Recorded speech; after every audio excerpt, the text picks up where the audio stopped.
Audible is the leading provider of spoken word entertainment and audiobooks, ranging from bestsellers to celebrity memoirs, news, business, and self-development.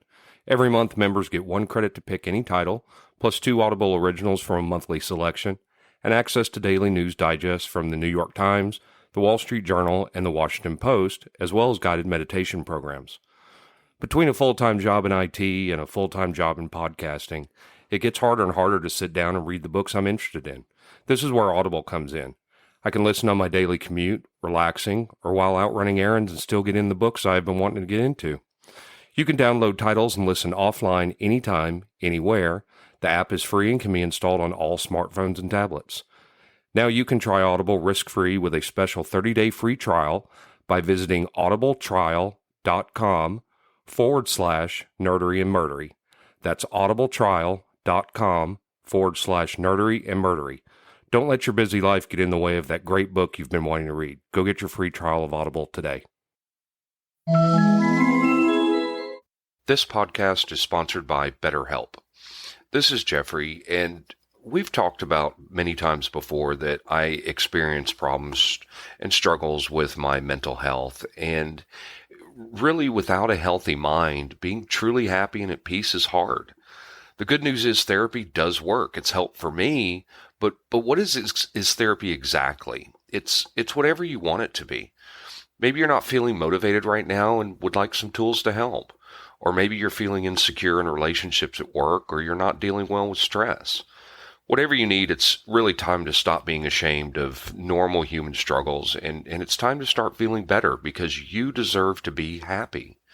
And now you don't have to worry about finding an in-person therapist near you to help. BetterHelp is a customized online therapy that offers video, phone, and even live chat sessions with your therapist, so you don't have to see anyone on camera if you don't want to. It's much more affordable than in-person therapy, and you can start communicating with your therapist in under 48 hours. So join the millions of people who are seeing what online therapy is really about. It's always a good time to invest in yourself because you are your greatest asset. And there's a special offer to Nerdery and Murdery listeners. You can get 10% off your first month of professional therapy at betterhelp.com/nerdery and murdery. That's betterhelp.com/nerdery and murdery. Thanks again to BetterHelp for sponsoring this podcast. Okay. What I need is a game of D&D and Starfleet battles that takes place in space, but on galleons. I think they have that.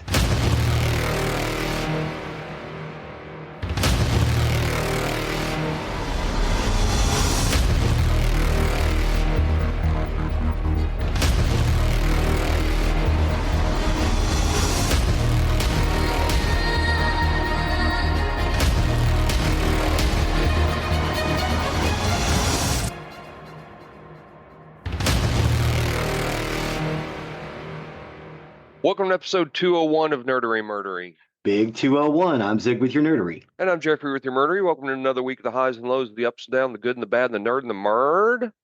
All right, fresh off episode 200, which I love. I absolutely loved episode 200. I hope everybody has enjoyed that. That was fun. Hopefully 200 more. Mm-hmm. You're coming to visit me next weekend. Yes. Well, by the time they hear this, it'll have been in the past. But yes, we're going down to. I'm going down to Austin, and me and Keith are going to ride to Harlingen and spend the weekend. And I think it's going to be cool. It's going to be a nice weekend. The weather looks like it's going to be decent. It'll be a little hot, but like I said, sunglasses, hat, sunblock, bug spray. You need those. We have, since the flood down here, mosquitoes are big as your damn head. They're huge. Oh yeah, the mosquitoes down in the valley are gigantic anyway. Well, and they're really, really bad right now. We were playing glow ball tournament the other night where you play at night with golf balls that glow. Mm-hmm. And just before the sun went down, one of the ladies that was playing on our team slapped the back of my leg just out of the blue, and there was just a blood smear on the back of my leg from that mosquito. The mosquito was like the one in the Land of the Lost movie. Yes, they're huge. They're crazy down here. And I apologize I'm not on camera. We were talking about this before we went on. There's something, it's either wrong with my camera or my Zoom. I don't know. Every time I try to use my camera, it crashes. So you just get to hear my voice this week. Yeah, it's a Um, lovely voice. Thank you. Thank you. We did have to send Chelsea's car into the shop. The flooding has done damage to it. Oh Uh, no. so that sucks. And I tell you what, these dealers here are taking advantage of it too. Oh yeah. Um, Oh yeah.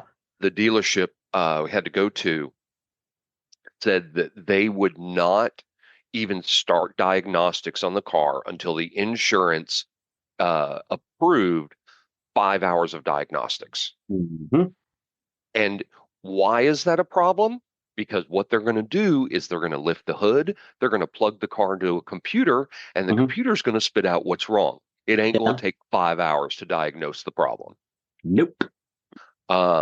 So that's kind of pissing me off uh, right now. But hopefully get the car fixed. There's a lot of cars down here that have been totaled. There are people who are moving. Hmm. They're tired of the flood. This one couple we were talking to, um, in 11 years they've been here, their house has flooded 4 times. Oh wow. And so they said, "We're done. We're done. We're leaving." Really sad. Um, but hopefully the car will get fixed.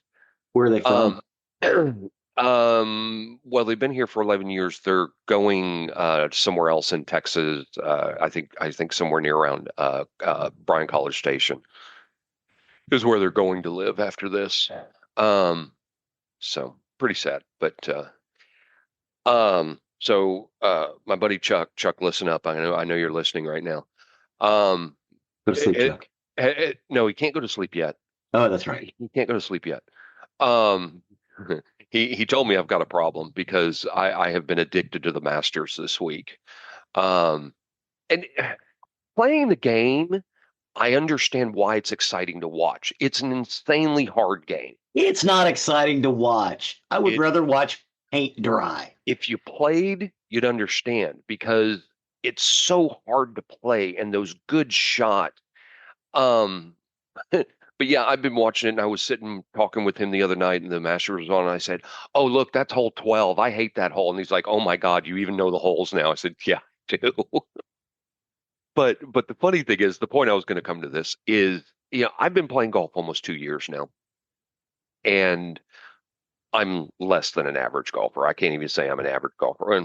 But you have wedges in your bag. These are specific irons. You have your pitching wedge, your gap wedge, your sand wedge, and your lob wedge.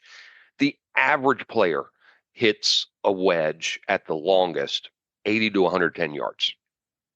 My pitching wedge, I hit about 100 yards roughly. If there's a wind behind me, I can do 110.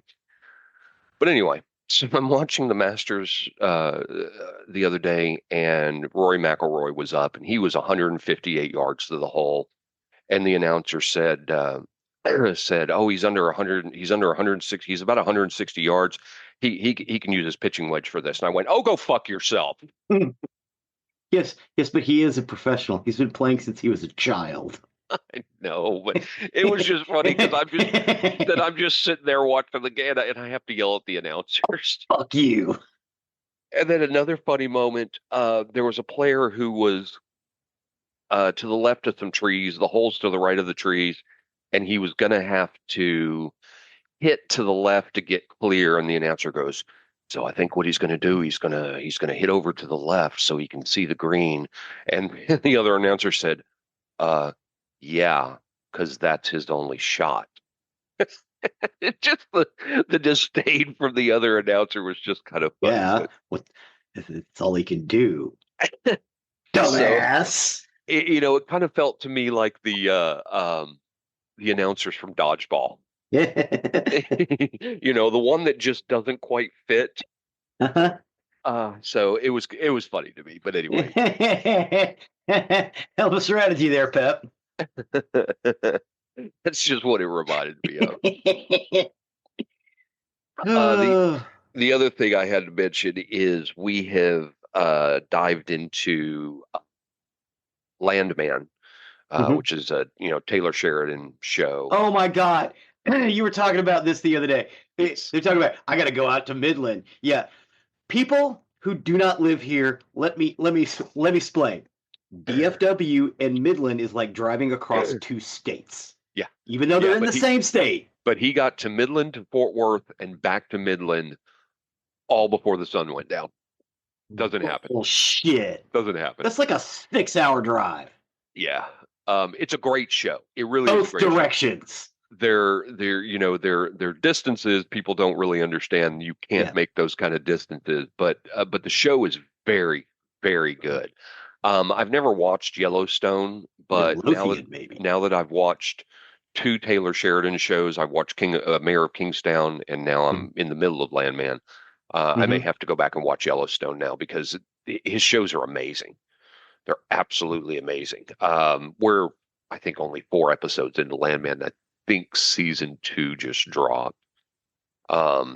But phenomenal. If you have not given Landman a watch, I would highly, highly, highly, highly, highly recommend it.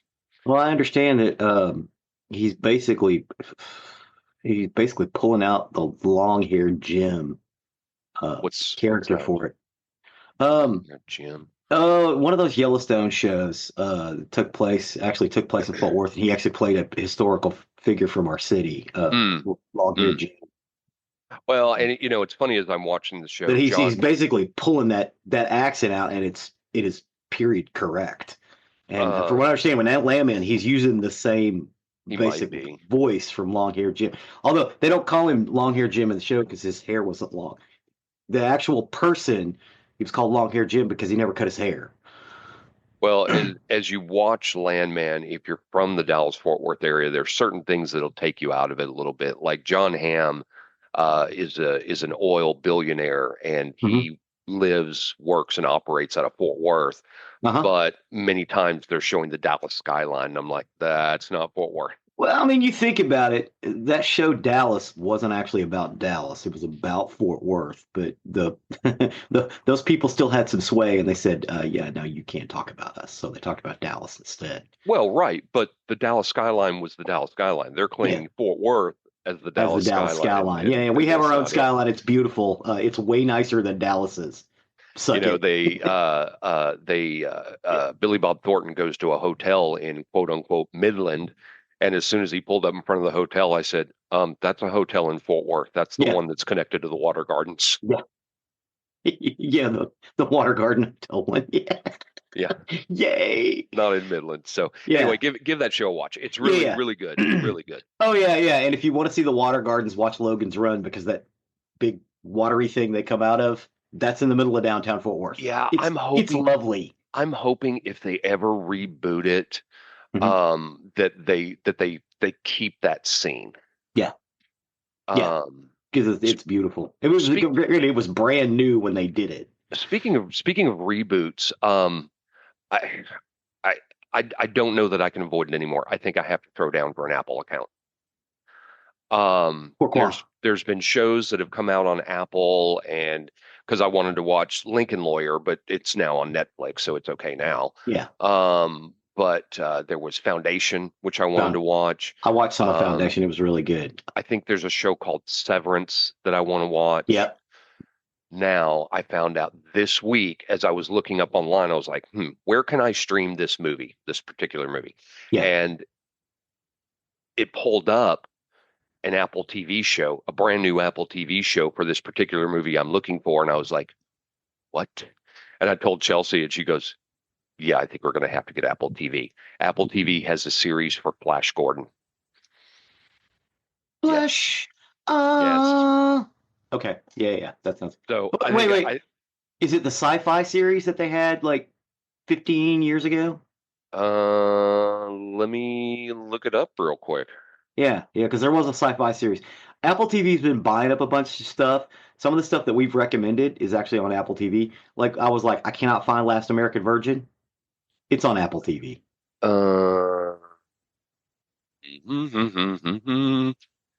let's see. I'd probably be better off doing IMDb. Mhm. So let me pull that up here.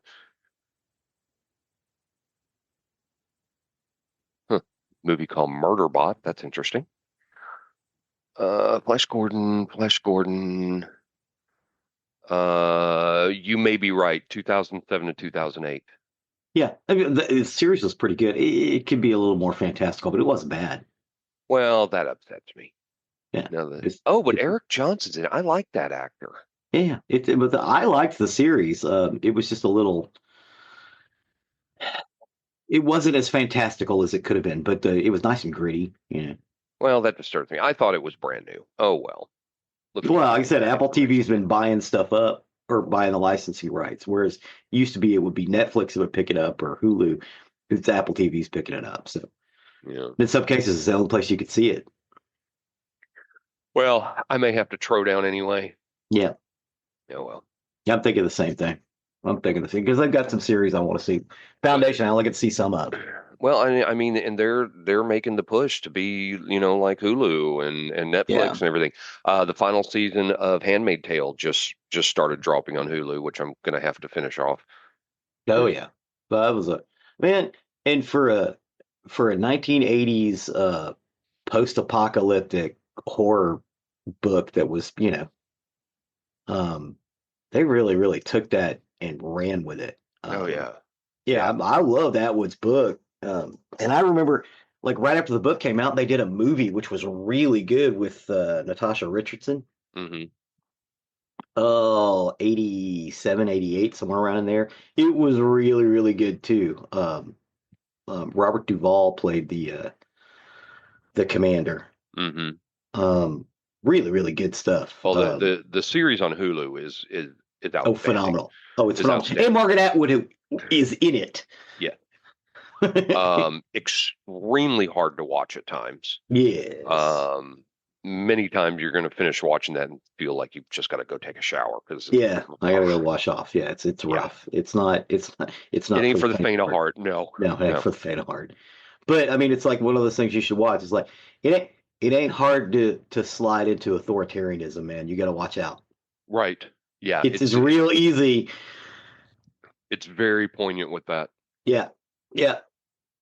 All right, well, I ain't got anything else. You got anything you want to kick us off on the nerdy side of And the now I think house? we're in good shape. I'm a little Manischewitz. I got some Manischewitz flu. We before you. Well, I know this is in the future. Last night was the first night of Passover. And, since we're a multi-ethnic household, we celebrate. Hmm. And I had a little too much of the Manischewitz. I dipped my bread more than twice. Let's just say All right. that. I got so sleepy. Okay. Today we're going to talk about D&D. Okay. We've been trying to talk about the different, sort of half. You know how we do the series about Doctor Who and then Star Trek and then Star Wars. I've been kind of trying to do that You with D&D. just said the Star Trek. The Star Trek, the Okay. Star Wars, the Okay. Doctor Who. No, I mean the series that we've been doing. The Star Trek series, the Doctor Who series. I've been trying to do that with D&D too, and talk about the different campaign settings that they've got. And now we're getting up to the one that kind of makes it all possible, where you could take one person from a one campaign, like you take like a Kender, and you move them to Forgotten Realms. Well, how do you do that? You have to use some Spelljammer. There is even a campaign for being in Spelljammer. You don't just have to go to the planet and do the things. They have ship combat like Starfleet battles, but it's like naval battles because you got like catapults and ballistas and Greek fire and stuff like that. It is a campaign setting originally published for the Advanced Dungeons and Dragons Second Edition role-playing game. It features a fantastic, as opposed to scientific, outer space environment. Subsequent editions have included Spelljammer content. A Dungeons & Dragons 5th edition setting update was released on August 16th, 2022, so Spelljammer is still active. Spelljammer introduced into the AD&D universe a comprehensive system of fantasy, astrophysics, including the Ptolemaic concept of crystal spheres. Crystal spheres may contain multiple worlds and are navigable using ships equipped with spell jamming helms. Ships powered by spelljamming helms are capable of flying into not only the sky, but into space with their own fields of gravity and atmosphere. The ship has open decks and tends not to resemble a spaceship or science fiction, but instead looks more like galleons, animals, birds, fish, or even more wildly fantastic shapes. The Spelljammer setting is designed to allow the usual sword and sorcery adventure of Dungeons and Dragons to take place within the framework of outer space tropes. Flying ships travel through the vast expanse of interplanetary space, visiting moons and planets and other stellar objects. Like the Planescape setting, Spelljammer unifies most of the other AD&D settings and provides a canonical method for allowing characters from one setting, such as Dragonlance, to travel to another setting, such as the Forgotten Realms. However, unlike Planescape, it keeps all of the action on the prime material plane and uses the crystal spheres and the phlogiston between them to form natural barriers between otherwise incompatible settings. Though the cosmology is derived largely from the Ptolemaic system of astronomy, many of the ideas owe much of the work of Jules Verne and his contemporaries and to related games and fiction with a steampunk or planetary romance flavor and a strong Age of Sail flavor is present. So you're playing a D&D campaign.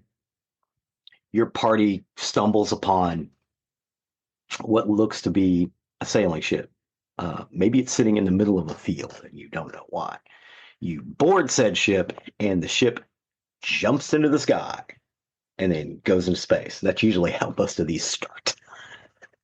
You could do ship-to-ship combat. There was a box set that was released that had a whole bunch of really crazy stuff in it where you could go to different areas. If nothing else, look at some of the errata because it's fantastical and amazing. You don't just have to go to the Dragonlance setting or the Calamar or Forgotten Realms or whatever. You can just play on these little moons and places in space as well. You just got to be careful because out there are a lot of things that are looking to do you. The Githyanki are real big out there. They're tough. The Illithid have an empire out there. Illithid are basically small Cthulhu monsters. They can control your brain, and you don't mess with them. Usually, if you have to go up against one, it's a big bad monster in a campaign setting. In this case, you may have to walk into a whole room of them. Shannon Appelcline, in the book Dungeons and Dragons in 2011, highlighted that in 1989, Spelljammer was the first of a host of new campaign settings published by TSR.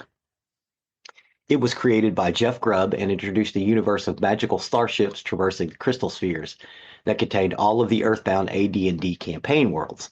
It suggested a method to connect together all of TSR settings and at the same time introduce fun new Jules Verne-esque technology that had never before been seen in the game. It was innovative and popular. Appelcline commented that Spelljammer offered a way to connect every single D&D fantasy world, was thus one of the first true crossovers in role-playing adventure. Now, the Spelljammer AD&D Adventures in Space box set was released in 1989.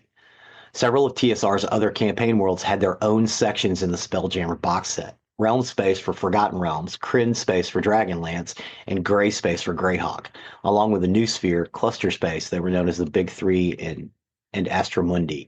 Dark Sun, Ravenloft, and Mystara weren't included as the first two did not fit with the setting, and Mystara only used the D&D rules, not the AD&D rules. The product line would be expanded with a number of box sets and accessories such as Lost Ships, Realm Space, and the Astromundi Cluster. Appelcline commented the Astromundi Cluster acted as a soft reboot of the Spelljammer line. It was more of a setting-focused source book than previous Spelljammer books, which acted more as a conduit between all of the other AD&D settings. The first adventure module titled Wild Space was released in 1990. 4 connected adventure modules followed it. A longer campaign module, Heart of the Enemy, was published in 1992. by the adventure anthology Space Layers in 1993. The monsters of Spelljammer were detailed in 2 installments of the Monstrous Compendium series, Spelljammer Appendix in 1990 and Spelljammer Appendix 2 in 1991. In 1993, Space Layers and the Astromundi cluster were the final products of the line. Appelcline commented at the end of the setting, the Advanced Dungeons & Dragons era, TSR's 5th second edition campaign world, Planescape, was released to replace Spelljammer, which had just then ended. TSR wanted a new world-spanning setting, and Slade Henson came up with the answer by suggesting a new setting built on Jeff Grubb's 1st edition manual of the Planes. But unlike Spelljammer, this new setting had a strong geographical center, the city of Sigil, resolving a flaw in the Spelljammer setting that denied players a good home base. Okay, since we mentioned that, I want to talk about that.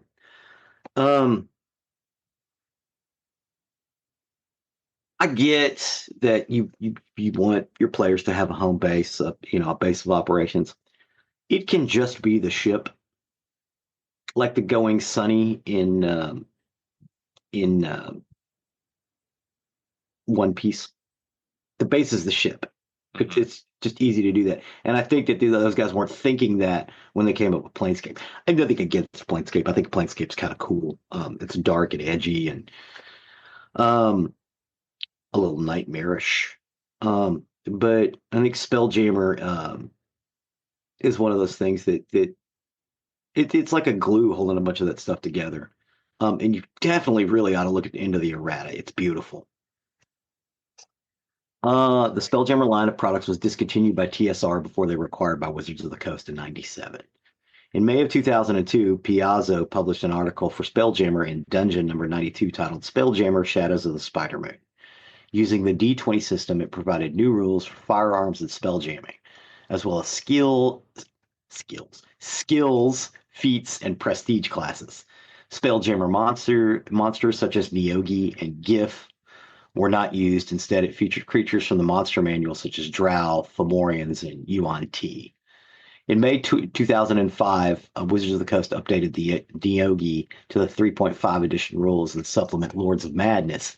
The book included a chapter with a sample map of crashed spelljamming vessels, cultural habits of the Neogi, and the monster stat blocks. In 4th edition, Spelljammer homage appears in the 4th edition manuals of the planes. The source book highlights Spelljammer ships as one method of traveling between planes and provides information for in-game use of Spelljammer vessels. In 5th edition, Spelljammer content also appeared the adventure module Waterdeep Dungeons of the Mad Mage. In the adventure, a spelljamming ship and its Illithid captain appear stranded in level 19 of the titular dungeon. Then in October of 2021, Wizards released the PDF Travelers of the Multiverse, which is part of the Unearthed Arcana public playset series. One of 6 player races, it includes 4 racers. Autonome, Gif, Hadozi, and Plasmoid are closely associated with its Spelljammer setting. Both Polygon and Bleeding Cool highlights that this playtest could indicate a future Spelljamming reboot. Wizards of the Coast released a new box set titled Spelljammer Adventures in Space on, again, August 16th, 2022. The box set includes a Dungeon Master screen, a double-sided poster map, and 3 64-page hardcover books, Astral Adventures Guide, a Dungeon Master's Guide, Boo's Astral Menagerie, a Bestiary, and Lights of Zeragus, an adventure model. A special edition with cover art by Hadro74 was also released. A prequel adventure module titled Spelljammer Academy was released for free on the Wizards of the Coast website and D&D Beyond in July of that same year. Monstrous Compendium Volume 1, Spelljammer Creatures, introduced 10 creatures from the Spelljammer setting to the 5th edition in April of 2022. So they're kind of going all in on it. Spelljamming helms are the central setting concept, which allows interplanetary and interstellar space travel for vessels which would otherwise not be spaceworthy, in the form of a helm. Any spellcaster may sit on a Spelljammer helm to move the ship. The mysterious race known as the Arcane is the sole manufacturer and distributor of the space-jamming helms within the Dungeons & Dragons universe. They are a method of converting magical energy into motive power. So one of the things you can do inside of Spelljammer is your helm gets broken and you're out in the middle of nowhere and you got to go find these arcane people to build you a new one. A lot of people who ran Spelljammer ended up doing that.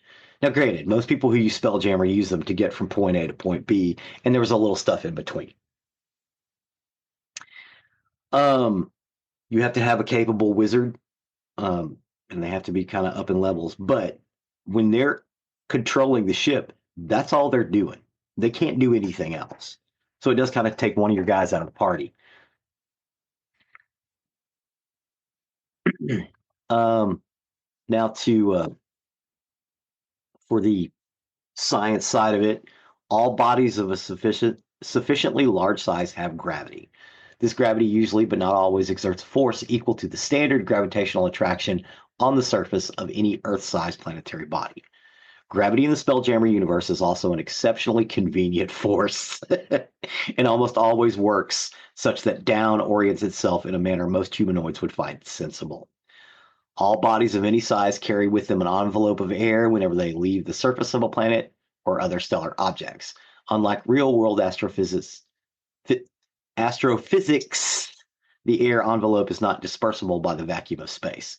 These bubbles of air provide breathable atmosphere for varying lengths of time, but 3 months is considered standard. So every 3 months, you have to land your Spelljammer ship down so you can get fresh air. Crystal spheres. Crystal spheres redirect here for the first fortune-telling object. See crystal ball. What? A crystal sphere, also known as a crystal shell, is a gigantic spherical shell which contains an entire planetary system. Each sphere varies in size, but typically they are twice the diameter of the orbit of the planetary, or the planet that is farthest from the sun, or the planet at the center of the sphere, the system's primary. The surface of the sphere is called the sphere wall and separates the void of wild space within the sphere from the phlogiston, the surrounding inflow outside. Wild space is similar to outer space of science fiction with planets, asteroids, and stars, but with different physics.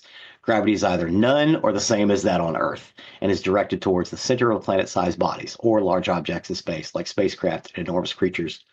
Gravity is directed towards a flat plane running through the object's long axis, allowing characters to stand on the decks of ships.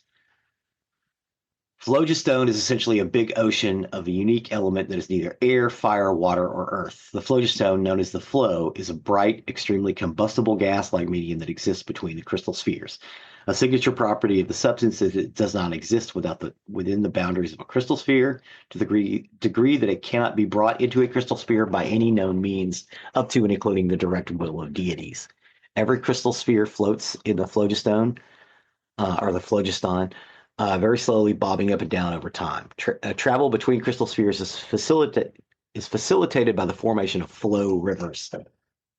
So basically, these phlogiston rivers run back and forth between the crystal spheres, i.e., between Dragonlance, Dark Sun, and all this other stuff. Eventually, Dark Sun and Ravenloft were added, but Ravenloft is just a section of Forgotten Realms anyway. The Spelljammer is a legendary ship which looks like a giant manta ray and houses an entire city on its back. All spacefarers, people who live in wild space, have heard of the Spelljammer, but very few have ever seen it themselves. It is a ship that gives its name to spelljamming. Spelljamming helms and anything else connected with spelljamming. The ship has been reported to have been seen in countless spheres as long as records go back. Even some groundlings, people who live on planets, who've had very little or no commerce with spelljamming communities, have legends about it. There are hundreds of conflicting legends about the ship, and the mythologies have developed around the ship that it's similar to the legends of the Flying Dutchman. I know a lot of people have pointed out that the Spelljammer, which is a single ship, the giant manta ray with the city on the back, that's actually where you get the helms from. I don't know if a module actually said it, but I know that players have basically said, but you have to find it so you can get them to rebuild your helm. Oh, and I don't get it. It's got a giant city on the back, but few have ever seen it. Mm-hmm. Who's in the city? Yeah, the Arcana that build the helm. That's what I don't think they ever say it in the books, but I think most GMs. I prefer GM. I do because honestly, Dungeon Master, Game Master. It's the same thing. It's the same thing, but Game Master to me means you can do it for any game. Right. Everybody I know who's ever played has been a GM at one point. Right. Me, Geoffrey, Donald, Keith, we've all done it. Mm-hmm. Randy too. Randy too, yeah. Yep. It just, this GM, but the GM basically is like, if you run into problems, you find the manta ray ship and they will build you a new helm, which seems like fun. I would like to get the new book, although you can still readily find the old errata in half price and used bookshops. Because when TSR discontinued a lot of stuff, a lot of people just sold their old books, and just kept going with the newer editions. Third edition was huge. Everybody loved it. It streamlined a lot of the rules because AD&D second edition, you got to do some math.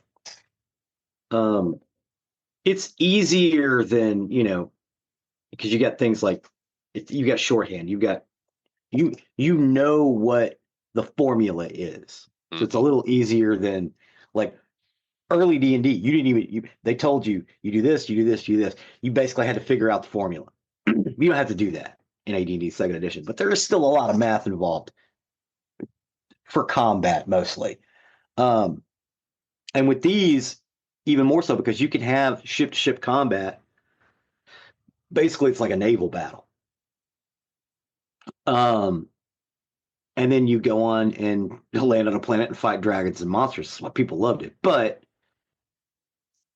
third edition made it everything more simple. When they did that, people kind of got away from Spelljammer and other stuff like that. I think that was an error on Wizards of the Coast's part, and I think they're trying to correct that now. Or not Wizards of the Coast, because Wizards of the Coast doesn't own them. Hasbro does. Hasbro bought Wizards of the Coast. Wizards of the Coast bought TSR. But in my mind, I think bringing back things like Spelljammer and stuff like that is great because it just lets you get to explore stuff. And hey, we're playing in the Forgotten Realm setting. Well, I want to play a Kinder. We're a thief. We need a Kinder. Well, how am I going to get him there? Well, I gotta drag him from the Dragonlance to Forgotten Realms. I'm gonna have to use a Spelljamming ship. That's how, again, most players who aren't into the Spelljamming thing, that's what they use them for. What's great is you can do that and just have like a little adventure on the way, and you don't need all the books. Although the books are pretty cool. But yeah, that's basically it. As I talked in circles about Spelljamming, it's got a steampunk element. That's what a lot of people like, and it's coming back. I think a lot of them are coming back. I mean, because we've seen a resurgence in the last, I don't know, 10 years. Oh yeah, of people getting into. It's getting back to like it was in the early '80s when D&D was cool. Yeah. And then for some reason, about 1983, 84, everybody's like, "Oh, that's just for nerds." Yeah, and and you're looking around like, who just?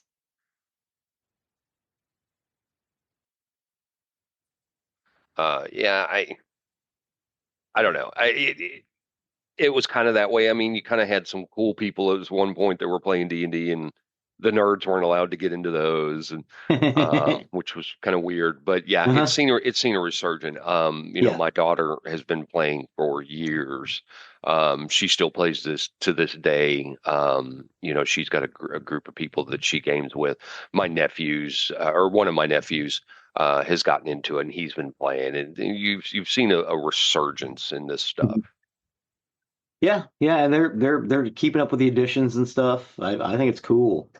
Loving it. Role-playing games good for your brain, man. Agreed. Cool. I appreciate that. Good journey down another role-playing series. With that, we'll step over to the murdery side of the house. Murder. So for today, I got my information off Medium, Wikipedia, Vanity Fair, The Independent, and Oxygen. And this is the story of the murder of Ted Ammon. Ammon. So it was in the early 80s. Ted Ammon and Generosa Rand crossed paths. Generosa had moved from California to New York City to pursue her dream of being an artist. She was like most who started out in the arts, actors, musicians, dancers, whatever. It's tough trying to get your big break. So she needed to pay the bills, so she worked as a real estate agent, and Ted was one of her clients. One particular day, he had set up an appointment to see an apartment, but he didn't show up. So the next day, Generosa called him, gave it to him straight, and made sure that he knew he was out of line for leaving her alone in the apartment waiting for him. She told him not only was it rude, but the neighborhood was also unsafe after dark. Hmm. But instead of being offended, Ted liked her tough, I don't care that you have money, I'm still PO'd tone. And there was a little intrigue mixed with wanting to get back in her good books that led Ted to asking her on a date. Um, and she must have found him charming because she agreed. On that date, they hit it off. She was blonde, trim, 26 years old. He was a sophisticated, handsome, 6'4", 33-year-old investment banker. And before long, they were officially a couple, and Ted introduced her to his high society world.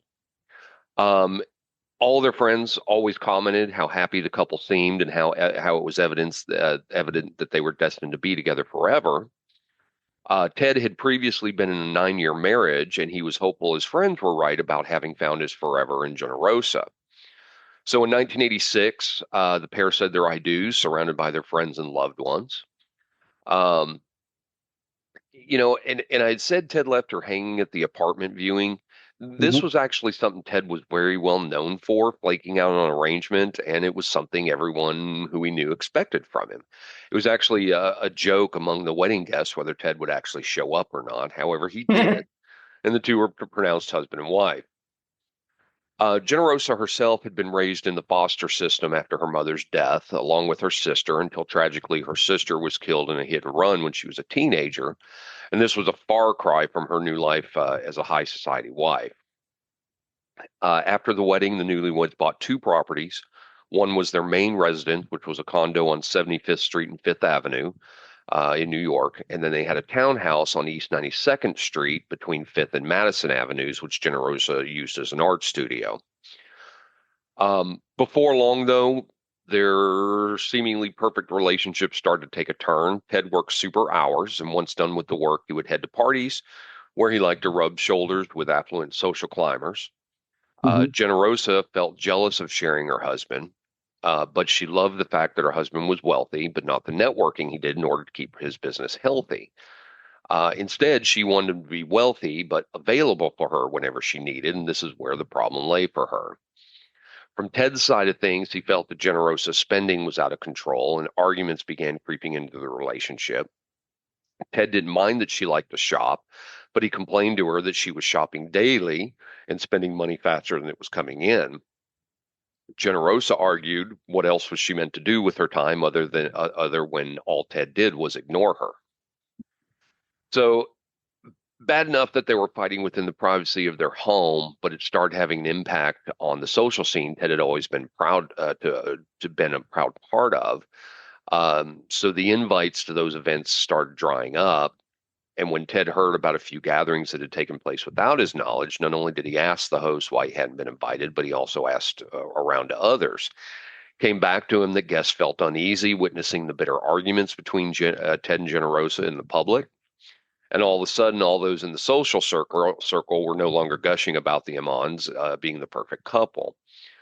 In fact, Ted's friends actively began encouraging him to leave his wife, warning him that she was going to hurt him both financially and in his relationships. They felt that she was isolating him from those he loved, but he did love her. Despite describing life with Generosa as like, quote, walking on eggshells, he still chose to try and make the marriage work. He explained their troubles away to his friends as just a rocky patch and they would get through it. And he was so convinced things would get better, he bought a loft apartment in the Soho neighborhood for Generosa, which was a bigger and better space for her to work on her art. He figured that if she was busy with her art, she wouldn't notice and or complain about him working long hours or socializing, but it didn't work and the relationship didn't get any better. Generosa was still determined to make it in the art world, so she decided to hand her portfolio around in hopes that the gallery would exhibit her work. The problem, though, is that her reputation had gotten around. The art world is often made up of socialites, the same socialites who had started on inviting her and Ted to events. So nobody wanted to work with her for fear they would lose clients or potential buyers. And then soon the few friends they had left began to distance themselves further and further from the couple. So like I said, the parties hadn't been a problem for Generosa. She just didn't like Ted not jumping to attention whenever she needed him. When she was in the mood, she enjoyed socializing just as much as he did. And so with invites no longer coming in the mail, they decided to integrate themselves within new groups. Generosa started throwing dinner parties for her artist friends. The issue was that just like her, they hadn't yet made it, but unlike her, they didn't have a wealthy spouse to keep them in the financial security they craved, meaning they weren't in the same financial bracket as the Ammons. They would always jump at the chance for a fancy dinner at the Ammons, but it didn't benefit Ted in terms of social status. But undeterred, Generosa began encouraging them to bring other people along for the evening just in case their guest was more influential. Month after month would pass without any success in the art world, and Generosa grew more frustrated.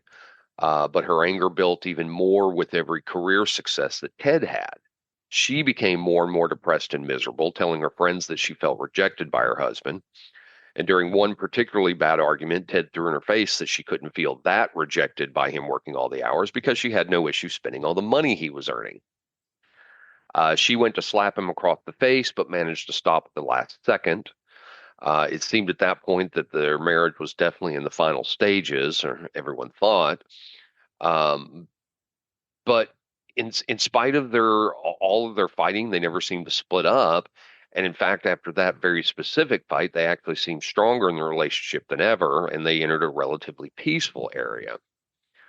It was during this time, whether it was a truce or whatever you want to call it, Ted decided it was time for a change when it came to his work. Generosa was busy with her art most of the day, and he wasn't feeling challenged in his job. So in 1992, he started his own firm and branched out on his own. So if you've never started a new business, it's not for the weak or faint of heart. It's very highly stressful, and if you're in a relationship, it's going to test it, and then some.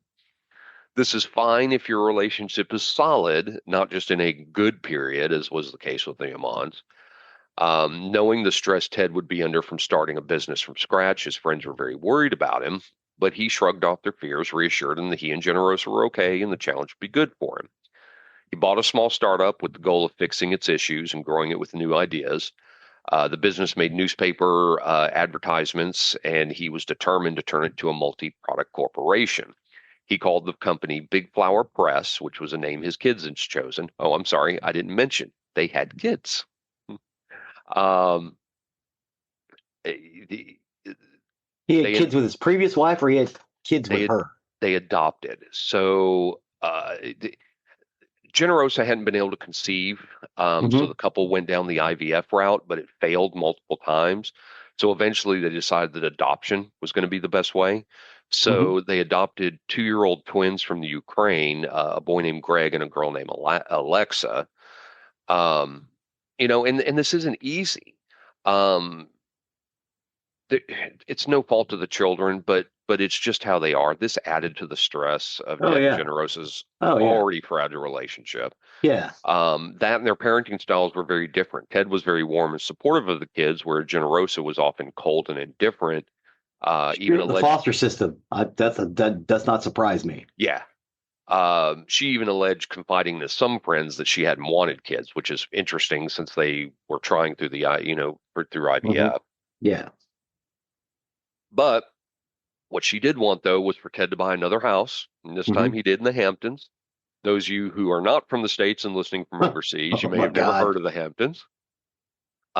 This is a beachfront hotspot for the rich and famous. People like Jennifer Lopez, Jay-Z, Beyonce, they all own properties in this area. Yeah, it was expensive back then. Oh yeah, and it's heinously expensive now. Oh my God! Well, yeah, it's the Hamptons are they were grossly expensive then. Now they're uh, expensive, like it's insultingly Crazy, expensive. yeah, Yeah, it's crazy expensive. insulting is what it is. That was the word I was looking for. Like they talk in the movie Pretty Woman. Are Yeah, you saying you're going to spend a lot of money or a really offensive a lot of money? offensive, a Really, lot of really money. offensive. Really offensive. It's offensive. And that's the Hamptons. It's really offensive money. Yeah. So living there wouldn't only boost their social status, but Generosa had also recently discovered a new passion, which was renovating and decorating homes to a beautiful and luxurious standard. Okay. Except in true Generosa style, she was making enemies quickly. She found a landscaper who agreed to do the landscaping on their new property, but he quickly quit after Generosa insisted she wanted an entirely yellow scheme. He did exactly as she asked, but when he came back, he had found that Generosa had ripped up each of the 600 bulbs that he hadn't yet paid for simply because the color looked different in the morning versus the evening. The landscaper tried to explain this was not under his control, but she threatened legal action if he dared to charge her for the work. So, They look buying, different in the morning than they do in the afternoon. yes, Sweetheart, that's probably the light. right. I'm just saying. This is Generosa for you, though. Buying the house had not solved their marital problems. Nothing was really changing. Their marriage was still in shambles, and their social status wasn't improving either. Big Flower Press, though, was a huge success. By 1999, the company reported an annual gross of $2 billion, and for a Nice. startup, Ted's dream of a multi-product corporation was coming true. In the 7 years he'd been growing it, the company had acquired 32 businesses and was looking to bring in more. And because of how well it was done, Ted had decided he was ready to sell the company to make a buttload of profit. Uh-huh. So he sold it to a friend of his, but decided to keep one of the subsidiaries. He launched another business, Chancery's Lance Capital, which put Ted back in his happy place. He was searching for companies either to buy or invest in, and things were looking up for Ted in his business, but not his marriage. If it's even possible, it was getting worse. Generosa added jealousy to her misery. If Ted so much as said hello to a woman, she would fly off the handle. During a parent teacher conference, she lost her mind over the amount of time he spent talking to one of the mothers, storming over and screaming at them to stop flirting. Just like before, the fights were no longer contained within the house. Ted's colleagues even faced Generosa's wrath. If they called the house at night to discuss a deal or asked Ted a question, they often ended up on the receiving end of one of her tirades. Then, in a weird, bizarre twist, the couple decided that moving to England might be the best thing for the family, especially the children. And whether it was that or their final attempt to save the marriage, we'll never know. But the plan was for Generosa and the children to move first and set up the house while Ted stayed in the U.S. to finalize the sale of his business. It didn't take long, though, for her friends to start suspecting Ted was having an affair, which was a theory they shared with Generosa. And her reaction to their suspicions was to hire a private investigator to find out for sure. The PI reported back that Ted appeared to be involved with an investment banker, a female investment banker. But the real shock was that this woman allegedly had just given birth to Ted's baby. Oh. So Generosa got back on the first plane to New York, ready to have the fight of all fights. When she got back home, she screamed and hollered, throwing accusation after accusation at Ted, furious that had made her look stupid, and the time had finally come for them to divorce. Both retained lawyers, but as Generosa will, she would hire and fire attorneys if they told her something she didn't like, especially if it related to one of her many outlandish requests in the settlement.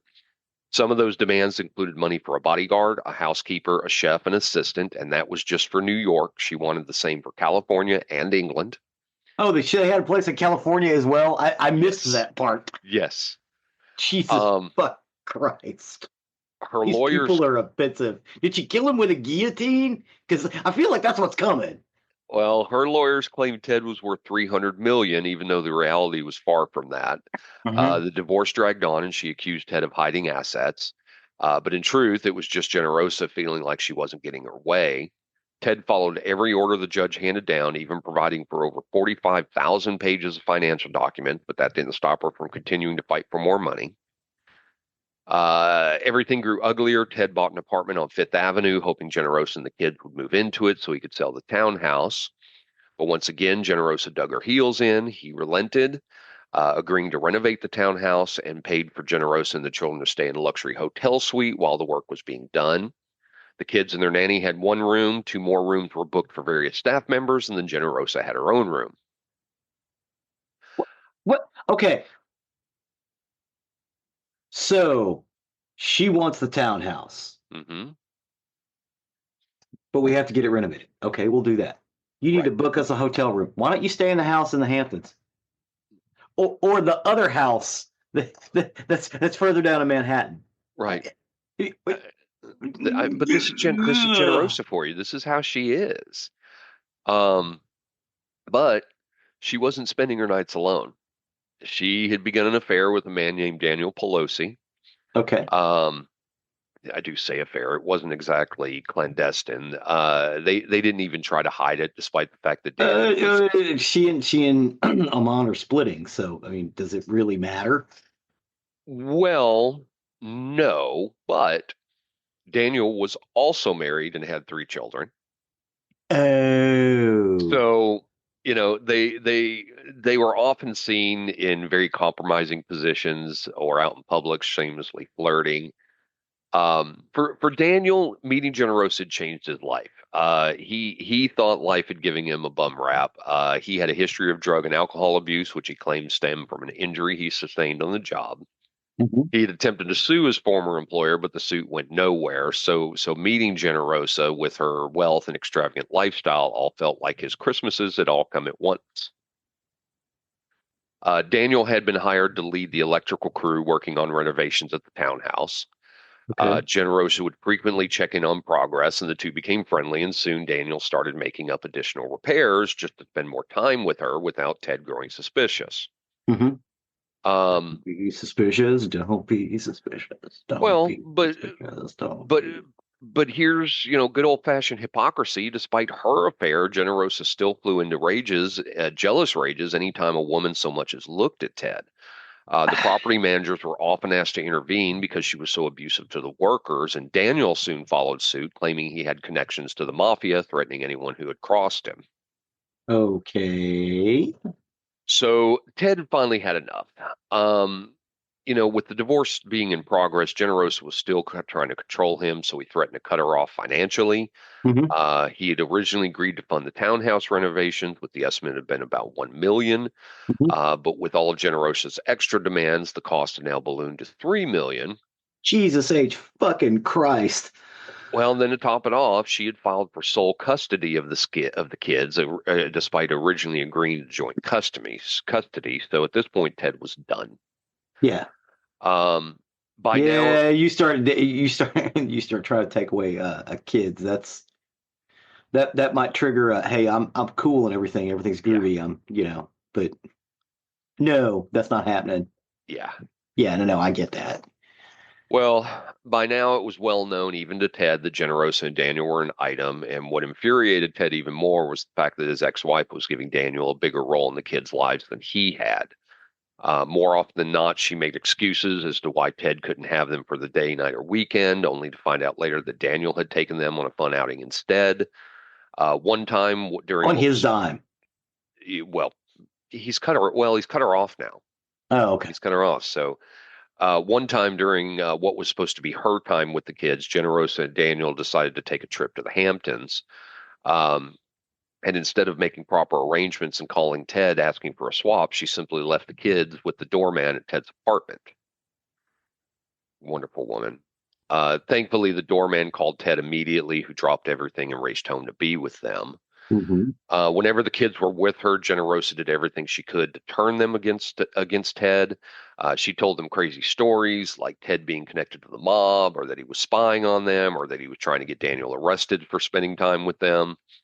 To prove her point, she pointed to the satellite on top of the Met Museum across from their apartment building, claiming that Ted had installed it to spy on them.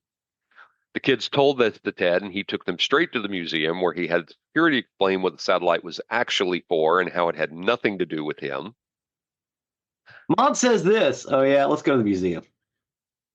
Um, and So, remember that PI that Hmm. told Generosa that Ted was having an affair and that he had Hmm. fathered a child? Hmm.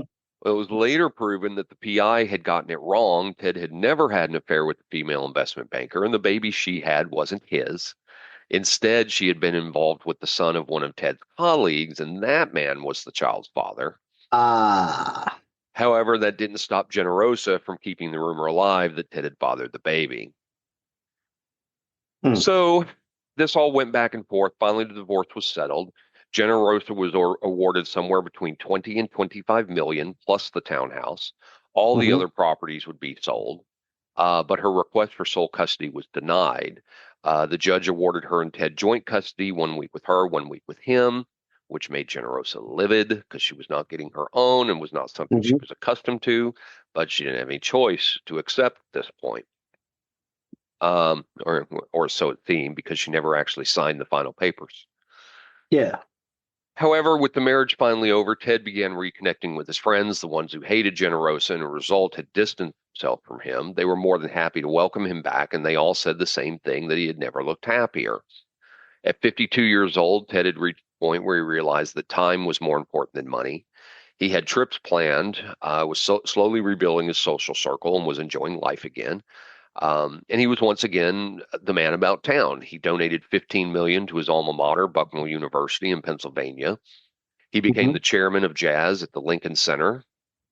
And he was back and bigger than ever, but behind the scenes there were still problems. Generosa was relentlessly trying to turn the kids against him.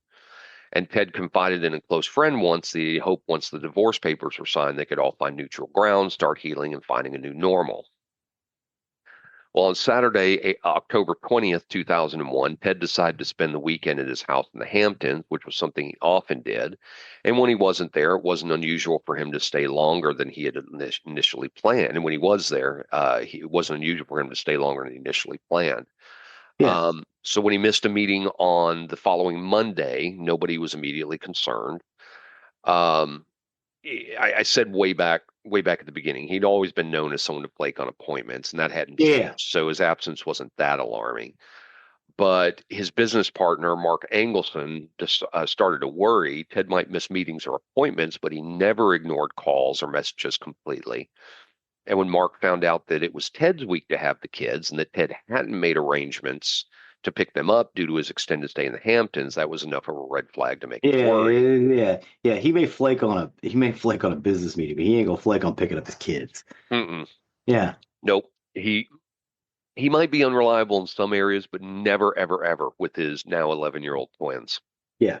So Mark knew something was wrong. Around 5 p.m., Mark and Ted's chauffeur took the corporate helicopter and flew out to the Hamptons. When they arrived at Ted's house, there was his silver Porsche that was still in the driveway, which wasn't a good sign. If he was home, why hadn't he answered Mark's calls? Yeah. He knew that Ted was very athletic, and Mark began to worry that he may have suffered a heart attack. So they let themselves inside, and Ted's three dogs greeted him. They called out for Ted, but there were no answers. And Mark started searching the house, calling his name, but there was no answer. And then Yeah. he stepped into the bedroom, and that's where he saw Ted's completely naked body sprawled out on the bed, covered in blood. Ugh. Mark frantically called 911, and within minutes, three officers arrived, did a sweep of the house, confirming that aside from Mark and Ted's chauffeur, there was no one else there. Hmm. Then they discovered that Ted's state of the art security system, including 9 individual cameras, had all been turned off. They Hmm. sealed the house, left Ted's body untouched, and waited outside for homicide detectives to arrive. When detectives finally got there, they moved through the house room by room and quickly determined that burglary was not the motive. Nothing had been ransacked, nothing had seemed out of place, so then they turned their attention to Ted's body. Hmm. At first glance, he appeared to have died from multiple blows to the head, blunt force trauma, but something Yeah. else was off. His body also had multiple cuts. Eventually, the coroner would determine that before Ted was fatally beaten, he had been incapacitated by a stun gun. Oh. Yeah, so they basically stunned him into immobility and then beat him to death, whoever did Wow. this. The time of death wasn't exact, but it was estimated that he could have been killed as early as Saturday night, which was the same day that he had arrived. Yeah. Um, But before knowing any of this, authorities began canvassing the neighborhood, trying to piece together a timeline. There was a guest staying at one of Ted's neighbors that said he had heard cars either coming or leaving Ted's house on Sunday morning. He distinctly remembered the sound of tires crunching on the gravel driveway, which wasn't a lot, but we at least have a starting point. Mhm. A place like the Hamptons, news and gossip spread fast. Murders just didn't happen there. Jerry Seinfeld's estate was literally a block away from Ted's mansion. And so it wasn't a place where crime was prevalent, let alone murder. And investigators were keeping the card close to their chest, but it didn't stop the rumor mill, which quickly began speculating that whoever killed Ted must have been in his bed with him the night of the murder. How else would no alarms been tripped or the dogs not go crazy? The police did release some information that added some new elements to the rumors. They reported that there had been a naked man seen running down the street near Ted's house, but Ted wasn't gay, was he? For the gossip mongers, this rumor sealed the deal. Ted was obviously secretly gay, and the fact that his Hamptons home was less than a mile away from a well-known gay hookup area made it even more plausible to them. But Ted's friends were adamant the rumors were nothing more than made-up stories, and they were deeply offensive at that. Not only was he straight according to them, but even if he had been gay, there was no way on earth he would have been careless enough to have brought a random stranger to his house. So, just as the rumors were getting out of hand, police issued another statement saying their investigation had actually revealed that the naked man running down the street had been seen on Friday morning. Considering that Ted was still in Manhattan at the time and he hadn't gotten to the Hamptons till Saturday, it had nothing to do with him. In fact, the man had been harassing women on the beach by flashing them. So, police are Oh, back. okay. Police are Yeah, back to square one. completely unrelated. Yeah. So back to square one, they began diving into Ted's relationship with his business partners as well as other colleagues. You don't make it in the business world as successful as Ted without ruffling feathers or making a few enemies. But nobody stood out as someone who disliked him enough to want to hurt him, except for Generosa. Hmm. It wasn't just the fact that she had publicly hated him that put her on their radar. It turned out that Ted had not updated his will during the divorce proceedings, and literally everything he had was left to her. Giant motive if you want someone dead. Hmm. To top it all off, she made it clear that money was her top priority as soon as his death was announced. J.P. Morgan Chase was listed as the executor of Ted's will, along with Generosa as the other. His estate at the time was worth $81.4 million, and J.P. Morgan filed a motion to have Generosa removed as the executor until the end of the murder investigation.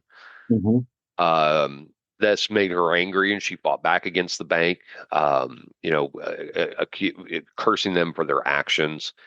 Her lawyers claimed that that it wasn't that she was money hungry, but that she needed to pay for the essentials.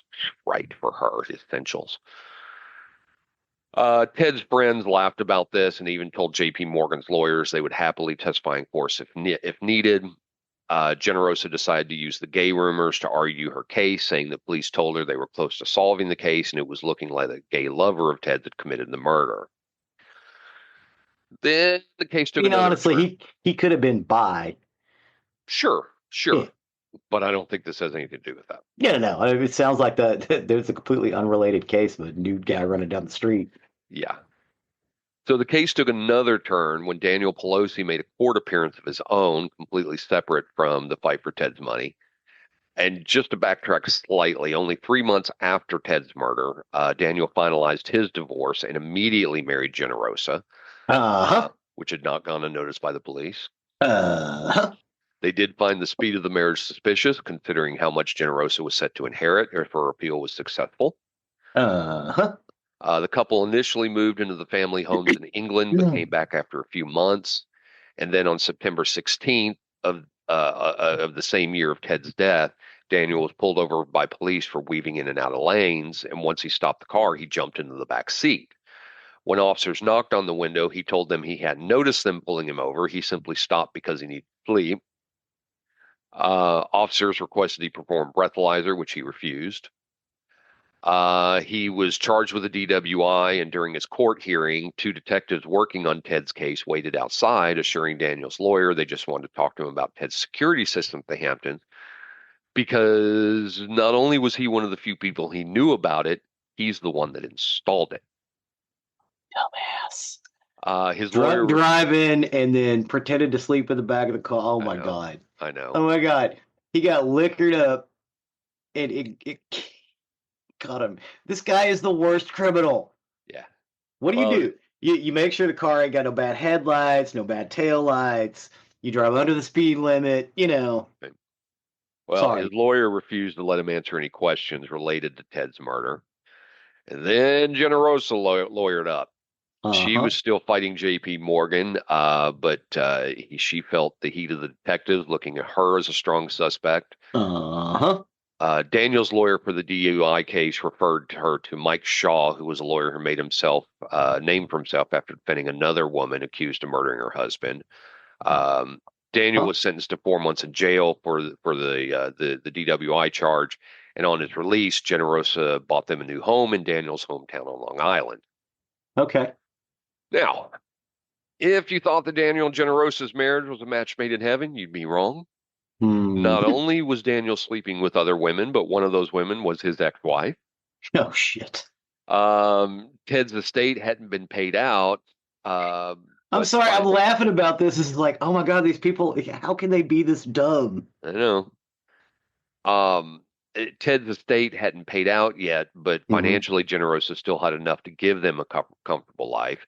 But then the unexpected happened. Generosa very suddenly died of breast cancer a year after marrying Daniel. Oh, no. However, she and Daniel had split 1 month before she died, and she had taken him out of her will and moved back to Manhattan with the kids.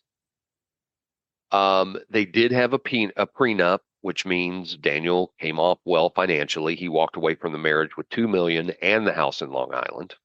Okay.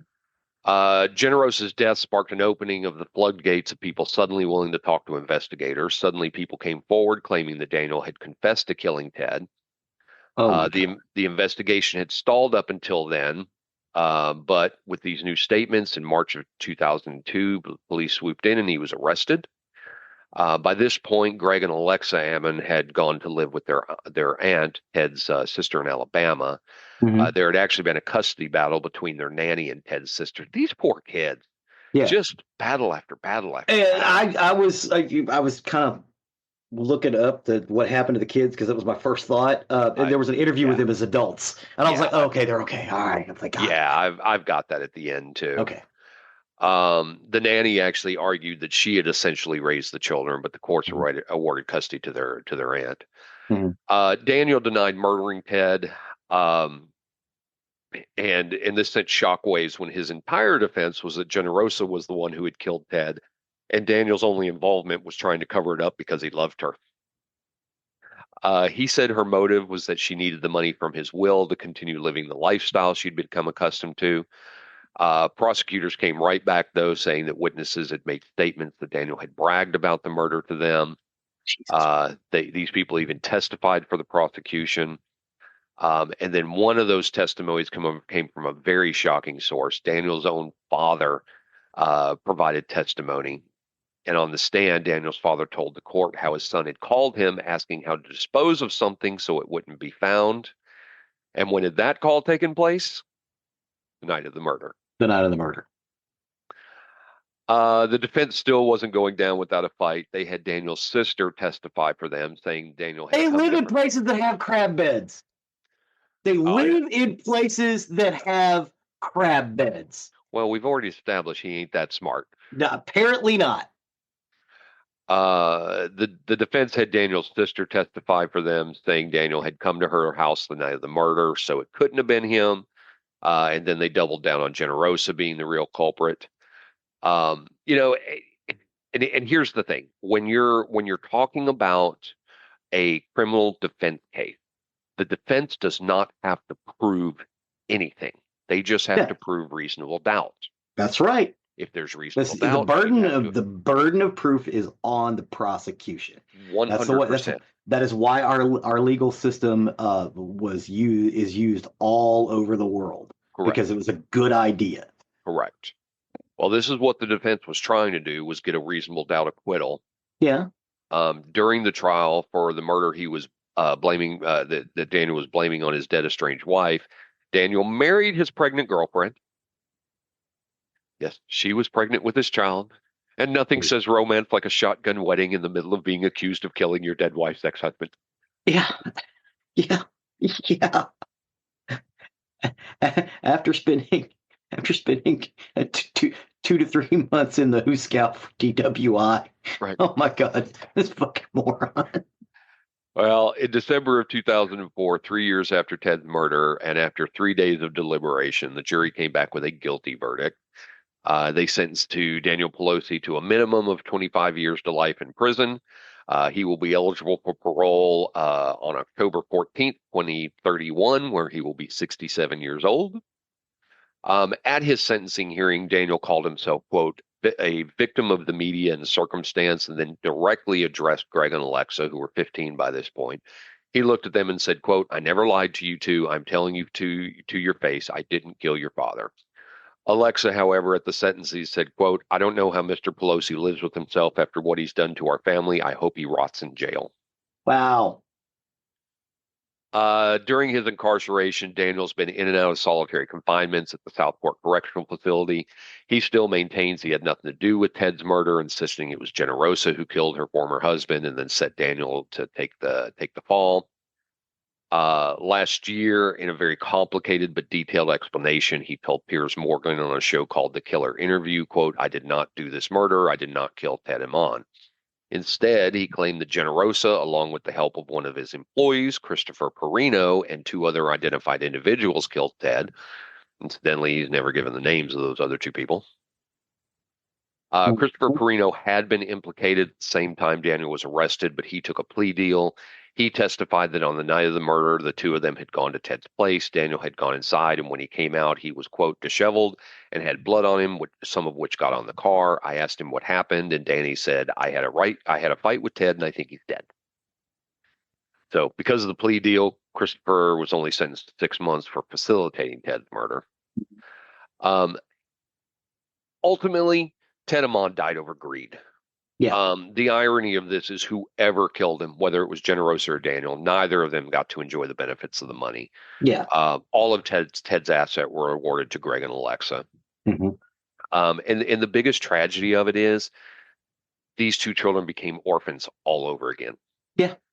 Instead of being adopted by a loving couple and getting their happy ending, they lost their parents for the second time. Yeah.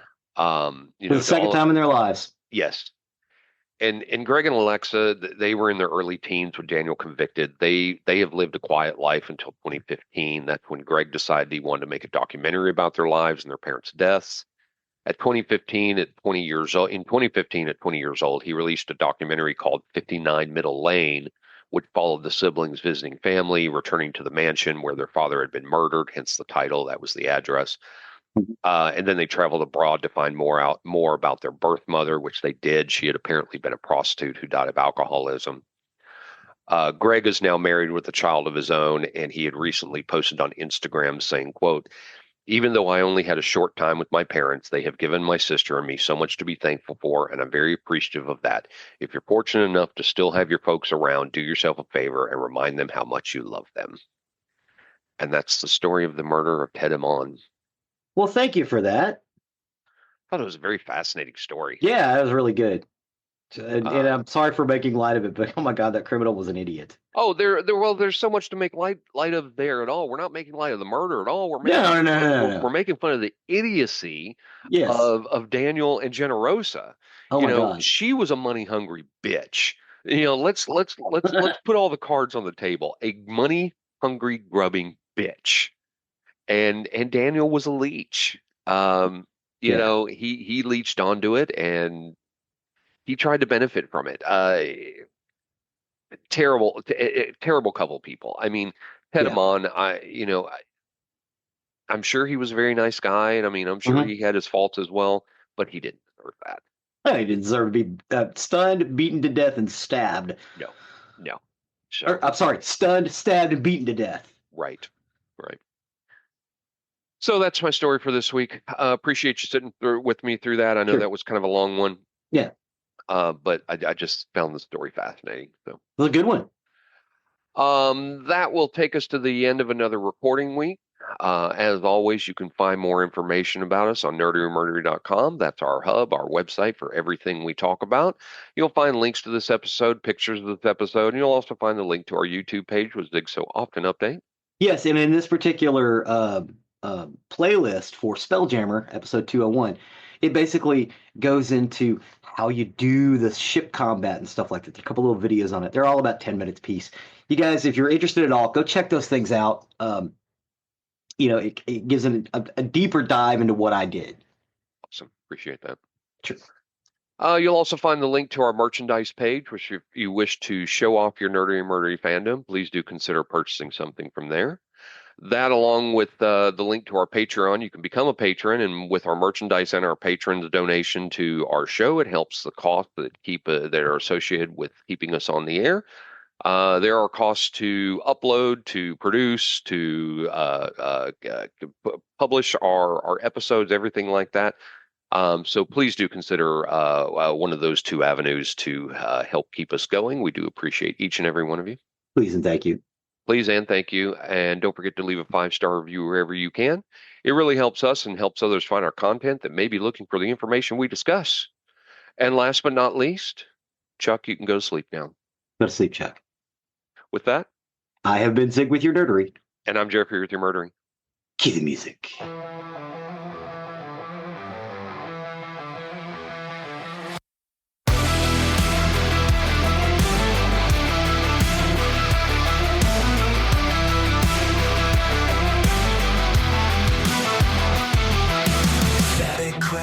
Dream state, murdery and murdery fate.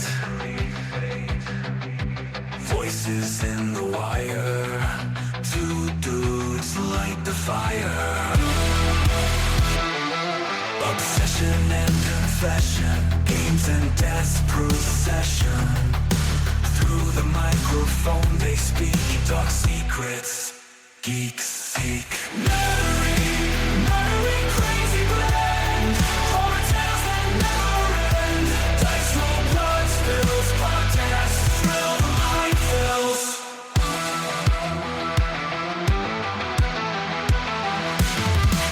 Techie talk, ghostly howl, geekdom's graveyard prowl. Mingling thoughts collide, fascination can't hide.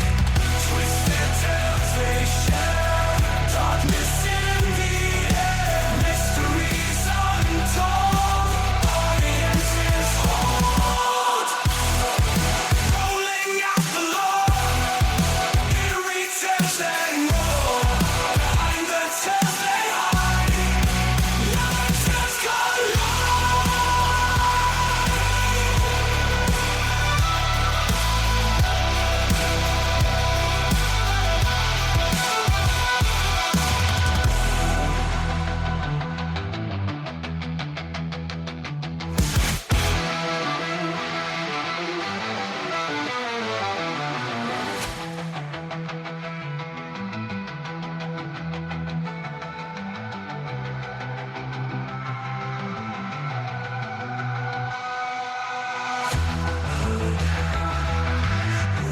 Tales and more.